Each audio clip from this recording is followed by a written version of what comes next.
কোথায় কে কার সঙ্গে যুক্ত হচ্ছে তার সময় বলবে। কংগ্রেসের সঙ্গে তৃণমূলের সংযুক্তিকরণ জল্পনা নিয়ে এমনই বললেন অধীর চৌধুরী।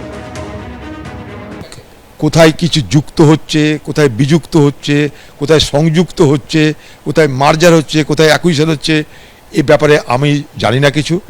যদি কংগ্রেস পার্টি কোনো সিদ্ধান্ত নেয় তাহলে সেটা নিশ্চয়ই সরকারিভাবে জানাবে। এক, কংগ্রেস পার্টি কোনো সিদ্ধান্ত নিলে নিশ্চয়ই পশ্চিমবঙ্গের কংগ্রেসিদ যারা আছে তাদেরকে নিশ্চয়ই তারা জানিয়ে করবে।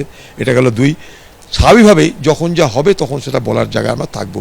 এখন থেকে আন্দাজে ঢিল ছুঁড়ে এটা হতে পারে, সেটা হতে পারে, ওটা হতে পারে, এরকম ফালতু কথা বলতেই পারবো না।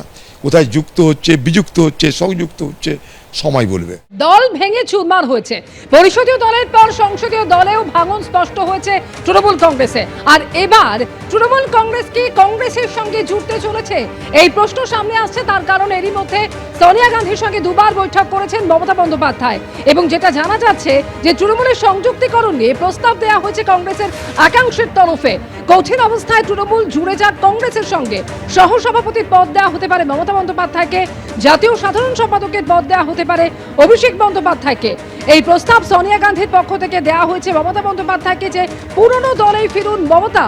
কংগ্রেস এবং তৃণমূলের সংযুক্তিকরণ নিয়ে এমনই প্রস্তাব দেওয়া হয়েছে মমতা বন্দ্যোপাধ্যায়কে বলে কংগ্রেসের সূত্র মারফত খবর। যদিও এরকম কোনো প্রস্তাব দেয়নি কংগ্রেস, পাল্টা দাবি করা হয়েছে তৃণমূলের তরফেও।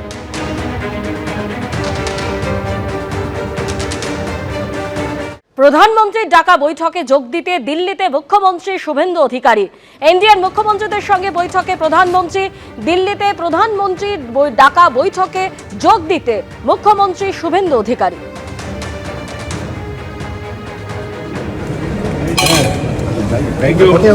নিজের হাতে ঝালমুড়ি বানিয়ে প্রধানমন্ত্রী নরেন্দ্র মোদীকে খাওয়ালেন মুখ্যমন্ত্রী শুভেন্দু অধিকারী।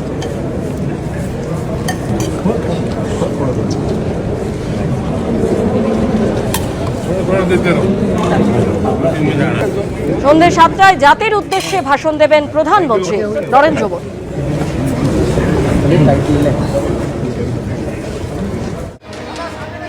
কংগ্রেস তৃণমূল কংগ্রেসের সংযুক্তিকরণ প্রসঙ্গে বিরোধী দলনেতা ঋতব্রত বন্দ্যোপাধ্যায় তিনি বলছেন, আমরাই তো তৃণমূল, আমরা তো কংগ্রেসের সঙ্গে মিশে যাচ্ছি না, আমাদের সংখ্যা 64, আমরা তো তৃণমূল, দল ভেঙে চুরমার। এই নিয়ে আর কি বললেন ঋতব্রত বন্দ্যোপাধ্যায়, শুনুন।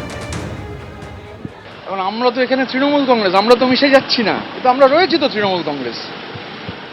মানে আমি এখন সংখ্যাটা, এখন এগুলো তো সেপারেট চিঠি করতে হবে, করব। সংখ্যাটা 64 পেরিয়ে গেছে, কালকে বলবো হয়তো 65, কাল যখন সেই এমএলএ আসবেন তখন বলবো 65। স্বাভাবিকভাবে আমরাই তো তৃণমূল, কে কোথায় কার সঙ্গে দেখা করলো আমরা কি বলবো? মিশে যায় কংগ্রেস আর তৃণমূল, তখন কি হবে? আমরা মিশছি না, আমরা কংগ্রেসের সাথে মিশছি না, দায়িত্ব নিয়ে বলতে পারি। আমাদের পরিষদীয় দল, আমরা এবং আমি এমপিদের যাদের সঙ্গে কথা হয়েছে তারাও কংগ্রেসের সঙ্গে মিশছেন না। এটাও আমি তাদেরটা তারা বলবেন, কিন্তু এটা আমি শুনেছি তারাও মিশছেন না। তো সংখ্যাগরিষ্ঠ এমপি কংগ্রেসের সাথে মিশছেন না, সংখ্যাগরিষ্ঠ এমএলএ, সংখ্যাগরিষ্ঠ মানে কি এখন তো সংখ্যাটা উত্তরোত্তর বৃদ্ধি পাবে, তারাও মিশছেন না। এরপরে হচ্ছে জেলা পরিষদও তো বহু জায়গায় তারা যারা আছেন অনেকের সাথে কথা হলো, কেউ মিশছেন না, মিউনিসিপ্যালিটি কেউ মিশবে না। তাহলে কংগ্রেসের সাথে মেশার প্রশ্নটা উঠছে কোথায়? কে ইন্ডিভিজুয়ালি কি করেছেন সে নিয়ে কি বলবো? এখনো পর্যন্ত সংখ্যাটা কত দাঁড়াচ্ছে আপনাদের? 64 অ্যান্ড রানিং। দেখুন, দিল্লিতে রয়েছেন আমাদের সর্বোচ্চ নেত্রী মমতা বন্দ্যোপাধ্যায়। তো এখন ইন্ডিয়া ব্লকের মিটিংয়ের জন্য ইন্ডিয়া ব্লক আরও কি করে শক্তিশালী করা যায় তার জন্য পূর্ব নির্ধারিত বৈঠকে গেছেন, এবং তার সঙ্গে ফলো আপে কয়েকটি অত্যন্ত গুরুত্বপূর্ণ বৈঠক চলছে। কিন্তু সেখানে কংগ্রেস নেত্রী সোনিয়া গান্ধীর সঙ্গে মমতা বন্দ্যোপাধ্যায়ের যে বৈঠক হয়েছে সে বিষয়ে কোনো মন্তব্য করব না, কারণ দুজন শীর্ষ নেত্রী বর্তমান পরিস্থিতি নিয়ে আলোচনা করেছেন। ফলে সেখানে আলাদা করে এই মুহূর্তে এখান থেকে কোনো মন্তব্য করার কোনো অবকাশ নেই। না, মমতা ব্যানার্জির সঙ্গে সোনিয়া গান্ধীর বৈঠক, তাতে ভারতীয় জনতা পার্টির কি বলার থাকতে পারে? উনি প্রত্যাখ্যাতা এবং পরিত্যক্তা একটি প্রোডাক্টে পরিণত হয়। এবিপি আনন্দ, এগিয়ে থাকে, এগিয়ে রাখে।